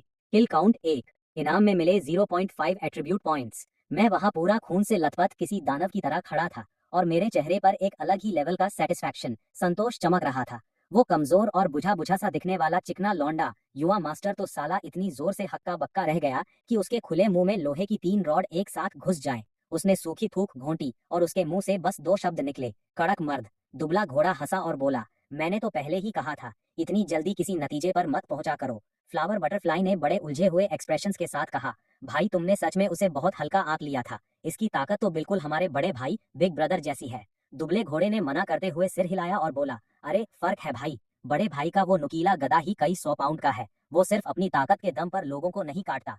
उस सीधे साधे बड़े भाई ने बहुत दिनों बाद अपनी राय दी। हाँ भाई, बात तो अलग है ही। अगर मैं होता तो इन सालों को कूट कूट कर इनका कीमा बना देता। जैसे ही उस सीधे दिमाग वाले बड़े भाई ने कीमे का नाम लिया, उस छोटे कद के लड़के ने अपनी काली लाल जीभ बाहर निकाल कर अपने होठों पर फेरी, मानो साले के मुंह में पानी आ गया हो। खैर, उसने जैसे जैसे अपना मुंह बंद किया, मैं पूरा खून में नहाया हुआ वापस आया, पर मैंने उस पर ध्यान नहीं दिया और बड़े आराम से एक कपड़े से अपने हाथों में लगी सोयाबीन, चर्बी, खून के कतरे साफ करने लगा। उस दुबले डाकिए कुरियर ने मुस्कुराते हुए मेरा वेलकम किया। बहुत बढ़िया किया भाई। मैंने थोड़ा हिचकिचाते हुए कहा, यार जल्दी जल्दी में मैं किसी को जिंदा छोड़ना ही भूल गया। कोई बात नहीं भाई, वो तो बस 2 संतरी लुकआउट ही तो थे। ये देखकर कि वो दुबला डाकिया मुझसे नाराज नहीं है, मुझे थोड़ी राहत मिली, लेकिन मुझे महसूस हो रहा था कि बाकी लोग मुझे बड़े अजीब तरीके से ताक रहे हैं। फ्लावर बटरफ्लाई तो फिर भी ठीक थी, उसके चेहरे के हाव भाव एकदम नॉर्मल थे, पर साला ये किडनी खराब लौंडा मुझे इतने अजीब तरीके से क्यों घूर रहा था। मुझे उससे एक अलग ही डेंजर वाली वाइब आ रही थी। साला ऐसा फील तो मुझे उन 2 उतरी जंगलियों के सामने भी नहीं हुआ था। मैंने उस किडनी खराब लौंडे की तरफ सवालिया नजरों से देखा तो वो तुरंत हंसने लगा। हा हा हा, बड़े खूंखार निकले भाई, दोनों को अकेले ही पेल दिया। मुझे इस बात का रत्ती भर भी बुरा नहीं लगा कि उस किडनी खराब लौंडे ने मुझे पहले अकेला छोड़ दिया था, बल्कि मेरे लिए तो अकेला जाना ही ज्यादा बढ़िया रहा। कम से कम साले ने मेरा एक्सपीरियंस पॉइंट्स तो नहीं चुराया। मैं थोड़ा मुस्कुराया और बोला, अगली बार से ऐसा कोई भी सीन हो तो मैं अकेले ही हैंडल कर लूंगा। अरे ऐसे कैसे भाई, मैं हमेशा तुझे अकेला काम करने थोड़े ही दूंगा। अरे कोई बात नहीं यार, मुझे लोगों को ठिकाने लगाना बड़ा पसंद है। हम दोनों आपस में ये बातें कर ही रहे थे कि तभी दुबले घोड़े ने बीच में टोक दिया, चलो भाई बहुत हुई बकवास। उनका वो रेड हेड गायब है, सालों को जल्द ही इस बात का पता चल जाएगा। हमें फटाफट उनकी मेन टुकड़ी मुख्य सेना को ढूंढना होगा। सबने हाँ में सिर हिलाया और आगे बढ़ गए। इस बार वो लोग आंखें बंद करके नहीं ढूंढ रहे थे, क्योंकि जब जंगली कबीले के पहरेदार दिखने शुरू हो गए थे तो इसका मतलब था कि उनकी मेन टुकड़ी भी ज्यादा दूर नहीं होगी। पुराने तजुर्बे के हिसाब से उन जंगलियों के जासूस अमूमन अपनी मेन टुकड़ी के आसपास 2-4 मील के दायरे में ही फैले होते हैं, इसलिए बहुत जल्द ही उनका सामना होने वाला था। सच में करीब 15 मिनट बाद ही उस छोटे बच्चे ने अचानक अपना हाथ आगे बढ़ाया और आगे दाईं तरफ देखकर गुर्राने लगा। इस बार मुझे दुबले घोड़े के समझाने की जरूरत नहीं पड़ी, मैं खुद समझ गया कि आगे उत्तर वाले जंगली आ चुके हैं। उनकी मेन टुकड़ी सामने थी। चलो भाई लोग तैयार हो जाओ। दुबले घोड़े के हुक्म देते ही सब अपने अपने हथियार चेक करने लगे। उस बड़े भाई ने अपने नुकीले गधे को पकड़ा और उसे सहलाने लगा। दुबले घोड़े ने उस छोटे लड़के की पीठ पर बंधा बॉक्स खोला, उसमें से एक छोटी सी लाल रंग की बोतल निकाली और उसके अंदर का पाउडर फ्लावर बटरफ्लाई के कोड़े पर छिड़क दिया। उस छोटे लड़के के पास कोई हथियार नहीं था, इसलिए वो बस अपने नाखून चाट रहा था। इस पूरे ग्रुप में शायद मैं ही सबसे नॉर्मल बंदा था। मैंने पहले ही अपनी भारी तलवार साफ कर ली थी। जब सब पूरी तरह रेडी हो गए तो दुबला घोड़ा सबको लेकर आगे दाईं तरफ बढ़ा। मैं थोड़ा एक्साइटेड था, मुझे बाहर निकले अभी सिर्फ आधा दिन ही हुआ था और मैंने बैठे बिठाए एट्रीब्यूट पॉइंट कमा लिया था। इसके लिए तो भाई मुझे उन जंगली कबीले वालों का थैंक यू बोलना चाहिए, और बहुत जल्द मैं उन जंगलियों से दोबारा मिलने वाला था। लेकिन जब मैंने उन जंगलियों की मेन टुकड़ी को देखा तो मुझे दूर से कुछ दहाड़ने की आवाजें सुनाई दी। हम जैसे ही एक छोटी सी पहाड़ी के पार पहुंचे, हमने देखा कि कुछ दूरी पर लोगों के बीच भयंकर कटकाट लड़ाई चल रही थी। मैंने आंखें गड़ाकर देखा तो पता चला कि वो शाही सेना, एम्पायर आर्मी और उन जंगलियों के बीच का बवाल था। शाही सेना में सैनिकों और आम लोगों का एक मिक्स ग्रुप था। मैंने उन आम लोगों के कुछ कपड़े पहचान लिए, साले वो सब मौत की सजा पाए कैदी थे। शाही सेना के लोग उन कैदियों को आगे बढ़कर चार्ज करने का ऑर्डर दे रहे थे। भले ही उन बेचारों के पास न तो कोई हथियार था और न ही कोई आर्मर कवच, पर उनके पास आगे बढ़ने के अलावा कोई और चॉइस नहीं थी। अगर किसी ने पीछे मुड़ने की हिमाकत की तो तुरंत तलवारें खिंच जाती और उनका सिर धड़ से अलग कर दिया जाता। पीछे भागने का सीधा मतलब था पक्की मौत, जबकि आगे बढ़ने में फिर भी बचने की एक छोटी सी उम्मीद थी। उन बदकिस्मत कैदियों के पास दूर खड़े उन जंगलियों की तरफ चार्ज करने के अलावा कोई रास्ता नहीं बचा था, और उन जंगली कबीले वालों ने भी कोई रहम नहीं दिखाया। अपनी घुमावदार तलवारें चमकाते हुए और घोड़ों पर सवार होकर उन्होंने सिर्फ एक ही राउंड में ज्यादातर कैदियों की बलि चढ़ा दी। जो बचे कुचे कैदी थे वो वही ढेर हो गए। कुछ तो पागलों की तरह जमीन पर घुटनों के बल बैठ गए और उन बिना सिर वाली लाशों को देखने लगे जिनसे खून के फव्वारे छूट रहे थे। अगले ही पल उनका अपना सिर घुमा और वो खुद दूसरों की नजरों में बिना सिर वाली लाश बन चुके थे। कुछ लोग खौफ के मारे इधर उधर भागने लगे, कुछ वापस शाही सेना की तरफ भागे, पर वहां उन्हें सिर्फ मौत का ठंडा रास्ता मिला। बाकी लोग उस नरक से जान बचाकर घास के मैदानों की तरफ भागे, पर उन जंगलियों ने पलक झपकते ही उन्हें दबोच लिया और उनका काम तमाम कर दिया। वो कैदी उन खूंखार जंगलियों के सामने टिक ही नहीं पाए और बहुत जल्दी उनका पूरा का पूरा लॉट साफ हो गया। मैं पहाड़ी की चोटी पर खड़ा चुपचाप ये सारा तमाशा देख रहा था। अगर मैं कोई आम इंसान होता तो अब तक मैं भी उसी घास के मैदान में मरा पड़ा होता।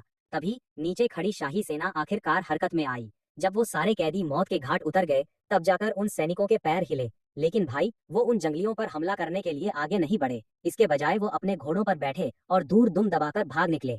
मैं तो साला दंग रह गया, ये लोग ऐसे ही भाग गए? क्या इन्हें आगे बढ़कर लड़ना नहीं चाहिए था? अरे भाई, वो महीने के सिर्फ कुछ टके कमाते हैं, वो भला अपनी जान जोखिम में क्यों डालेंगे? उनकी सारी ढालें कैदी तो मर चुकी थी, तो जाहिर सी बात है उनके पीछे हटने का टाइम हो चुका था और अब हमारी बारी थी। याद रखना, उनके छोटे लीडर नेता को जिंदा छोड़ना है। तभी मेरे कानों में एक जंगली दहाड़ गूंजी। उस बड़े भाई ने अपना हाथ घुमाया और उस छोटे लड़के को हवा में उछाल दिया। उस छोटे लड़के ने हवा में ही एक अजीब सी चीख मारी, जमीन पर बड़े आराम से लैंड हुआ और फिर चारों हाथ पैर के बल उस मैदान की तरफ लपका। उसके पीछे वो बड़ा भाई भी उतना ही खूंखार लग रहा था, जो हर कदम पर कई कई मीटर की छलांग लगा रहा था।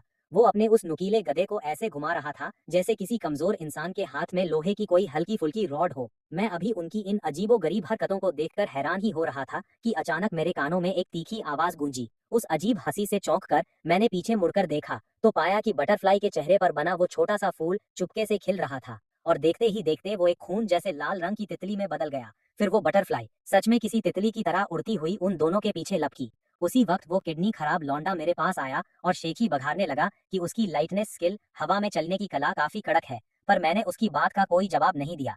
एक कड़क शूश की आवाज के साथ मैं सीधे नीचे की तरफ कूद गया। वो किडनी खराब लौंडा एकदम भौचक्का रह गया और फिर वो भी तेजी से मेरे पीछे हो लिया।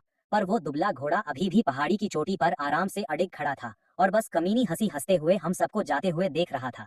नीचे खड़े वो उत्तर वाले जंगली अचानक उठी इन अजीबोगरीब चीख पुकार से चौंक तो गए, पर जैसे ही उन्होंने पीछे मुड़कर देखा तो पहाड़ी से सिर्फ कुछ ही लोग नीचे आते दिखाई दिए। वो साले आपस में हंसने लगे, बस यही चूं चूं का मुरब्बा। साले इतने कम बंदे हैं कि हमारे कबीले के दांतों में भी ना फंसे। उन्होंने हमसे निपटने के लिए सिर्फ अपने कुछ दर्जन बंदे भेजे, बाकी के साले अभी अभी लूटे गए माल को समेटने में बिजी हो गए। पर अगले ही पल उन जंगली सालों की हंसी गायब हो गई। उनकी वो छोटी टुकड़ी पलक झपकते ही तितर बितर हो गई। वो छोटा लड़का लिटिल पिजिन किसी खूंखार जंगली जानवर की तरह एक जंगली पर झपटा। उसने अपना बड़ा सा मुंह खोला और सीधे उसकी गर्दन पर दांत गड़ा दिए। तुरंत वहां से खून का भयंकर फव्वारा छूट पड़ा। वो छोटा लड़का पूरा खून से नहा चुका था, पर साले को इस बात का रत्ती भर भी फर्क नहीं पड़ रहा था। इसके बजाय वो उछलकर दूसरे जंगली की तरफ लपका। वो जंगली तड़प रहा था और उसकी जान धीरे धीरे निकल रही थी। तभी एक बड़े से नुकीले गधे ने आकर उसका काम ही तमाम कर दिया। मैं पहाड़ी के बीच से ये सारा नजारा देख रहा था। उस सीधे दिमाग वाले बड़े भाई ने जंगली कबीले के एक बंदे को ढेर किया और खुशी से चिल्ला उठा। पर इससे पहले कि मैं नीचे पहुंच पाता, दूसरी तरफ खड़ी फ्लावर बटरफ्लाई भी फॉर्म में आ चुकी थी। एक असली तितली की तरह लहराते हुए वो जंगली कबीले के दो बंदों पर टूट पड़ी। उन जंगलियों के चेहरे पर खूंखार एक्सप्रेशंस थे, पर फ्लावर बटरफ्लाई मजे से हंस रही थी। उसने अपनी नंगी छाती वाले जंगलियों पर जोर से कोड़ा बरसाया, पर उससे सिर्फ एक खून का निशान ही पड़ा। ये चोट साली उन्हें ढेर करने के लिए काफी नहीं थी। दर्द के मारे बौखलाए उन जंगलियों ने अपना मुंह फाड़ा और फ्लावर बटरफ्लाई को दबोचने के लिए आगे बढ़े। पर अगले ही सेकंड उन्हें अपने हाथ एकदम सुन्न महसूस हुए और उन्होंने देखा कि उस कोड़े के निशान से खून जैसे लाल रंग के धब्बे फैलने लगे थे, जो इतनी तेजी से आगे बढ़े कि उन्होंने देखते ही देखते उन जंगलियों की पूरी बॉडी को कवर कर लिया। और अगले ही पल वो सारे धब्बे एक जोरदार धमाके के साथ फट गए, जिससे वो जंगली साले किसी फटे हुए गुब्बारे की तरह पिचक गए। मरने से पहले उस जंगली के चेहरे पर जो खौफनाक एक्सप्रेशन था, उसे देखकर बाकी के साले जितनी तेजी से भाग सकते थे भाग निकले। फ्लावर बटरफ्लाई के कोड़े का चेन रिएक्शन असर पलक झपकते ही शुरू हो गया था। जो कोई भी फ्लावर बटरफ्लाई के आसपास था वो तड़पते हुए जमीन पर गिर रहा था, पर मौत को अपने पास आने से रोक नहीं पा रहा था। उसी वक्त मैं आखिरकार नीचे पहुंच ही गया। मैंने अपनी भारी तलवार पकड़ी और सबसे पास वाले जंगली पर पूरी ताकत से वार किया, पर साला तब तक बहुत देर हो चुकी थी। इससे पहले कि मेरी तलवार उसे छू भी पाती, वो जंगली पहले ही ढेर हो चुका था। मुझे दिमाग में कोई सिस्टम नोटिफिकेशन सुनाई नहीं दिया। गुस्से के मारे पागल होकर मैं जोर से चिल्लाया और बाकी जंगलियों की तरफ लपका। जब तक मैं पहाड़ से नीचे उतरा, तब तक उस बड़े भाई और छोटे लड़के ने मिलकर कई बंदों को ठिकाने लगा दिया था। एक साला घायल कर रहा था और दूसरा गेम ओवर कर रहा था। दोनों की स्पीड वाकई देखने लायक थी। अब जाकर मुझे समझ आया कि वो बड़ा भाई बंस की लाइन में सबसे आगे क्यों रहता था और वो छोटा लड़का सबसे पीछे क्यों था। साला सारे किल्स शिकार तो यही बटोर रहा था। मुझे उनसे भयंकर जलन हो रही थी, पर मैं चाहकर भी कुछ नहीं कर पा रहा था, क्योंकि उस बड़े भाई और छोटे लड़के की ट्यूनिंग इतनी परफेक्ट थी कि मैं उनके बीच में टांग भी नहीं अड़ा पा रहा था। वहीं दूसरी तरफ बटरफ्लाई का कोड़ा भी हवा की स्पीड से चल रहा था। जिस किसी को भी वो कोड़ा छू जाता, वो उस जहरीले केमिकल की वजह से तुरंत काली मांड काले खून का ढेर बन जाता। जब तक मैं अपनी तलवार घुमाता, बंदा पहले ही निपट चुका होता। मैं इतनी देर से फालतू में हाथ पैर मार रहा था और मेरे हाथ कुछ नहीं लगा था, इसलिए मैंने गुस्से में चीखते हुए कहा, तुम सब के सब। तभी अचानक मेरी नजर दूर खड़े जंगली कबीले के एक बंदे पर पड़ी। वो जंगली साला उस बड़े भाई और बटरफ्लाई से काफी दूरी पर खड़ा था, इसलिए अभी तक उन दोनों की जद में नहीं आया था। मैंने तुरंत अपनी वो कमीनी हंसी हंसी हा हा हा और उस जंगली पर ऐसे झपटा जैसे भेड़िया भेड़ पर झपटता है। पूरे जोश में आकर मैंने अपनी भारी तलवार उठाई और सीधे उस जंगली के सिर का निशाना लेकर घुमा दी। पर पता नहीं क्या सीन हुआ, तभी अचानक कहीं से एक लोहे की रॉड उड़ती हुई आई और सीधे उस जंगली के सिर पर जा लगी। मैं एकदम सन्न रह गया और जिस तरफ से वो रॉड आई थी मैंने उस विलन को ढूंढने के लिए उधर देखा तो मैंने देखा कि वो किडनी खराब लौंडा मुझे देखकर दांत निपोर रहा था। कैसा लगा भाई? मैंने कहा था ना कि अगली बार तुझे अकेला नहीं छोड़ूंगा। मैंने उस पर थूका। फिर साले को गालियां बकता हुआ मैं दूसरे जंगली की तरफ लपका, जिससे वो किडनी खराब लौंडा अपना सिर खुजलाने पर मजबूर हो गया। साला सोच रहा होगा कि मैंने अभी इसकी हेल्प की पर ये थैंक यू बोलने के बजाय गालियां क्यों दे रहा है। भाई मेरे पास अभी उससे बकवास करने का टाइम नहीं था, मेरी खोपड़ी खराब हो रही थी। इस जंग के मैदान में साला इतने सारे एक्सपीरियंस पॉइंट्स अनुभव अंक बिखरे पड़े थे पर मुझे एक भी हाथ नहीं लग रहा था। मैं खुद को गालियां देने से रोक नहीं पाया। मैंने इन लोगों को मन ही मन कोसा, साले ये इंसान नहीं है, मेरे लिए एक भी पीस नहीं छोड़ रहे। ये देखकर कि आसपास के सारे जंगली साफ होने वाले हैं मेरे पास कोई और रास्ता नहीं बचा था। मैंने अपना रुख उन जंगलियों की मेन टुकड़ी की तरफ किया, फिर एक जोरदार दहाड़ मारी और सीधे आगे चार्ज कर दिया। वो जंगली साले पहले ही अपना सारा लूटा हुआ माल समेट चुके थे और वहां से खिसकने की तैयारी में थे। इस बार उनका मेन टारगेट साम्राज्य के राशन और रसद सप्लाई पर डाका डालना था। चूंकि ये जंगली लड़ाई के वक्त अपने साथ खाने पीने का सामान लेकर नहीं चलते, इसलिए वो पूरी तरह लूटपाट के भरोसे ही रहते हैं और उत्तरी सरहद पर उन सालों के पास लूटने के लिए सिर्फ हमारा साम्राज्य ही था। इसलिए वो हर 2-4 दिन में ऐसे ही धावा बोलते थे, जिससे उन्हें राशन भी मिल जाता था और साम्राज्य को परेशान करने का उनका काम भी हो जाता था। साला बड़ा कड़क जुगाड़ सेट कर रखा था उन्होंने। इस दो तरफा हमले की टीम का लीडर बोल्ट नाम का एक छोटे ग्रुप का जंगली था जो अपने साथ कुछ दर्जन बंदे लेकर आया था और बड़े आराम से राशन से भरी कई गाड़ियां अपने कब्जे में ले चुका था। अब उसे सिर्फ इस राशन को वापस अपने ठिकाने पर पहुंचाना था और उसका मिशन पूरा हो जाता। लेकिन जैसे ही उन्होंने शाही सेना के रखवालों को खदेड़ा, तभी पहाड़ों से कुछ बंदों ने उन पर हमला बोल दिया। शुरुआत में तो बोल्ट ने उन्हें बिल्कुल हल्के में लिया और सिर्फ 1 दर्जन बंदों को उन्हें रोकने के लिए भेज दिया ताकि बाकी की मेन टुकड़ी आराम से राशन की गाड़ियां आगे निकाल सके। लेकिन जब उसने राशन का पूरा जुगाड़ सेट कर लिया तो उसने देखा कि उसके लगभग सारे बंदे मारे जा चुके हैं और साम्राज्य का एक सैनिक तो सीधे उनकी मेन टुकड़ी की तरफ ही छाती तान कर भागा चला आ रहा है।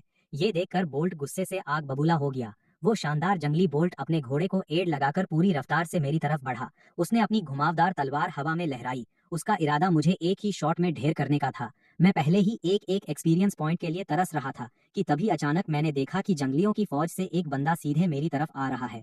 भाई मेरी तो लॉटरी लग गई, ये तो साक्षात एक्सपीरियंस पॉइंट खुद चलकर मेरे पास आ रहा था। मैं इसे किसी भी कीमत पर हाथ से जाने नहीं दे सकता था। ये सोचते ही मैंने अपनी स्पीड और बढ़ा दी और बोल्ट का घोड़ा मेरे बिल्कुल करीब आ गया। मैंने अपनी भारी तलवार उठाई और बोल्ट ने अपनी घुमावदार तलवार। मैं पागलों की तरह हंस रहा था जबकि बोल्ट के चेहरे पर एक ठंडी मुस्कान थी। एक जोरदार खनक की आवाज के साथ दोनों तलवारें आपस में टकराईं। मैं तो पूरी तरह तैयार था कि उसकी वो घुमावदार तलवार टूटकर बिखर जाएगी, पर साला हकीकत ने मुझे निराश कर दिया। इस टक्कर के बाद भी उसकी तलवार को खरोंच तक नहीं आई थी। वो बोल्ट कोई आम वेपन नहीं चला रहा था, बल्कि उसके हाथ में उसके कबीले के सरदार द्वारा दी गई एक बेशकीमती तलवार थी, जिसने पहले भी कई शाही योद्धाओं की तलवारों के टुकड़े टुकड़े किए थे। पर इस बार साला कुछ अलग ही सीन हो गया था। दोनों के दिमाग में एक ही बात आई, सामने वाला बंदा हद से ज्यादा स्ट्रांग है, बॉडी से बहुत कड़क है और हाथ में बड़ी खूंखार तलवार लिए खड़ा है। मुझे थोड़ा संभल कर रहना होगा। दोनों ने मन ही मन सोचा। पहले तो मेरे पूरे दम से किए गए एक वार से आम इंसान का हाथ ही उखड़ जाता था, पर घोड़े पर बैठा ये जंगली तो साला एकदम टस से मस नहीं हुआ। बोल्ट को भी अपनी ताकत पर पूरा भरोसा था, खासकर अपने घोड़े की उस तेज रफ्तार के साथ। इस वार से तो उस शाही सैनिक को गंभीर चोट लगनी चाहिए थी, पर ऐसा कुछ भी नहीं हुआ। उसका ये सामने वाला विरोधी अभी भी पैर जमाए खड़ा था। साले ने एक कदम भी पीछे नहीं हटाया था। दोनों की आंखों में एक पल के लिए शक की लहर दौड़ गई। क्यों भाई, अगर तलवार नहीं टूट सकती तो सीधे बंदे को काटो, क्योंकि कोई भी इंसान तलवार जितना सख्त तो नहीं हो सकता ना। मेरी तलवार का वार अभी कम नहीं हुआ है। मैंने अपनी तलवार का रुख सीधे बोल्ट की गर्दन की तरफ कर दिया। बोल्ट ने उस स्पीड का फायदा उठाकर मुझे जमीन पर गिराने की कोशिश की, पर जैसे ही उसने मेरी तलवार की वो ठंडी धार अपनी तरफ आते देखी, वो अचानक रुक गया और पीछे की तरफ झुक गया। भले ही मैं उसे घायल नहीं कर पाया था, पर रॉब मोमेंटम के मामले में पलड़ा अब मेरा भारी हो चुका था। जो मुकाबला पहले बराबरी का लग रहा था, वो अब धीरे धीरे बदलने लगा था। पर यह बदलाव बहुत छोटा सा था। जब बोल्ट ने अपने घोड़े को संभाला और दोबारा मेरे सामने आया, तो उसका वो पुराना रॉब वापस लौट आया। मैंने अपने होंठों पर जबान फेरी